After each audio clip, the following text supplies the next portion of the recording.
मला निवडून येऊन 1 वर्ष झालं आणि 1 वर्षाच्या कारकिर्दीमध्ये मागच्या दोन्ही अधिवेशनामध्ये वनी ग्रामीण रुग्णालयाचा मुद्दा मी मांडला। हे वनी ग्रामीण रुग्णालय उपजिल्हा रुग्णालय व्हावं आणि 30 खाटाचं जे आरोग्य केंद्र आहे ते कुठंतरी 100 बेडेड व्हावं याकरिता मागच्या अधिवेशनात सुद्धा बोललो आणि आज यावेळेस या अधिवेशनात सुद्धा मी मंत्र्यांना त्याचं पत्र दिलं।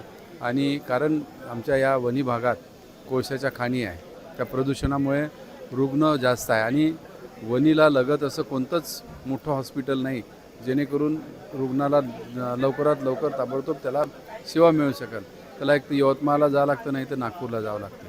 हे 100 किलोमीटरच्या वरती असल्यामुळे तिथं या सर्व गोष्टीची गरज आहे। म्हणून आम्ही सातत्यानं ग्रामीण रुग्णालय हे 100 बेडेड झालं पाहिजे हा आमचा नेहमीच प्रयत्न आहे आणि तो साकार केल्याशिवाय आम्ही सोडणार नाही। सर, त्यांनी म्हणजे काही तुम्हाला आश्वासन दिलं आहे की यावर काही लवकर काही कारवाई करेल का काय?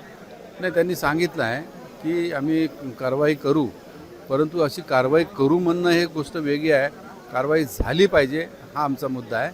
आताच जवळपास मागच्या महिन्यात मी कलेक्टरला त्या ठिकाणी रुग्णालयात नेऊन दाखवलं, काही सुविधा करायच्या होत्या, त्या सुविधेच्या संदर्भात जवळपास त्यांनी आता या वनी ग्रामीण रुग्णालयाला 7.5 कोटीचं एक भरीव असं काम दिलं आहे। त्या ठिकाणी सुसज्ज असं दवाखाना जो अनेक वर्षापासून म्हणजे त्याची कामं प्रलंबित आहे ते कुठंतरी चांगले होण्याच्या दृष्टिकोनातून कामं रुग्णांना सेवा चांगली मिळण्याच्या दृष्टिकोनातून त्याला दुरुस्ती चालू आहे।